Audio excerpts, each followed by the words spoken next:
CA লাগু হবে অচিরেই ঘোষণা করেছে কেন্দ্রের সরকার, কিন্তু সিএ জুজু এখনো হাতিয়ার বিরোধীদের। সিএ কেন চাই, কেন দরকার অনুপ্রবেশ ঠেকানো, কেন বন্ধ করতে হবে সীমান্তে দুর্বৃত্তদের দাপাদাপি, তা কিন্তু জানান দিয়েছে সন্দেশখালীও।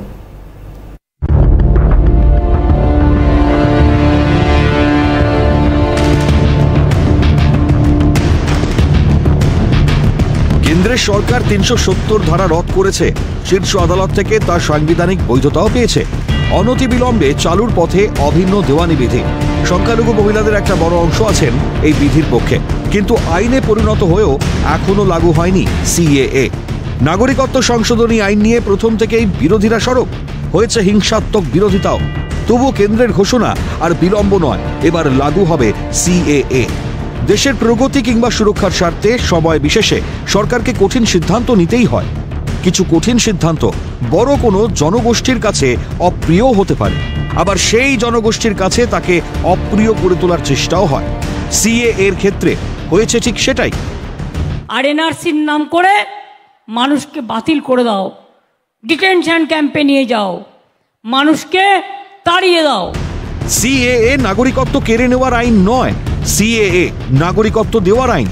সংসদের ভেতরে বাইরে বারবার বলেছে কেন্দ্র, সিএএ এর হাত ধরে ২০১৪ সালের আগে প্রতিবেশী দেশগুলি থেকে আসা শরণার্থীরা পাবেন এ দেশে নাগরিকের স্বীকৃতি। পরে যারা এসেছেন তারাও নাগরিকত্ব পাবেন, তবে অন্তত ৬ বছর এদেশে থাকার পর।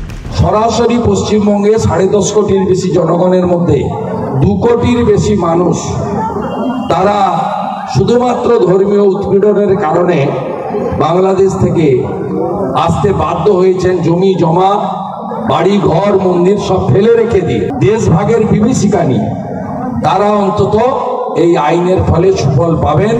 তাহলে এদেশে বসবাসকারী ভারতীয় মুসলিমদের সামনে কিভাবে বিপদ সিএএ?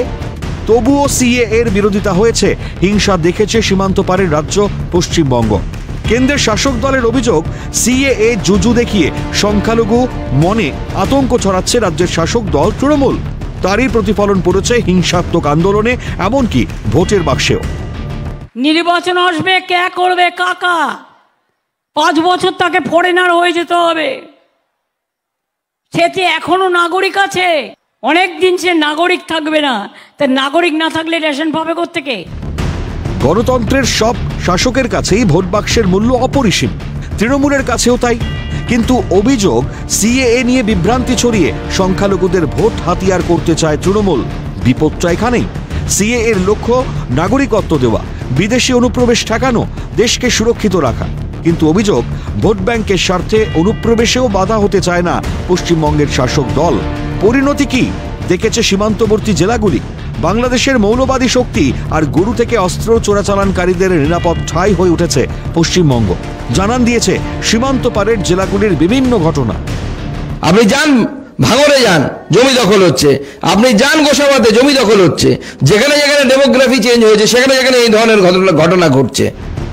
সীমান্তে সাম্প্রদায়িক দুর্বৃত্ত বাহিনীর দাপট কতটা ১৯-এ জানান দিয়েছিল শীতলকুচি, ২৪-এ জানান দিল সন্দেশখালী। শাহজাহান কাণ্ডে গোটা দেশের কাছে একটা সতর্ক বার্তা। সিএএ লাগু করলেই হবে না, সীমান্ত ও সীমান্ত লাগোয়া এলাকায় বাড়াতে হবে সীমান্তরক্ষী বাহিনীর নজরদারিও। যেখানে শাসকের সুরক্ষা না, প্রধান লক্ষ্য হবে দেশ ও দেশবাসীর সুরক্ষা। না হলে সমূহ বিপদ আছে অচিরেই। ক্যালকাটা নিউজ।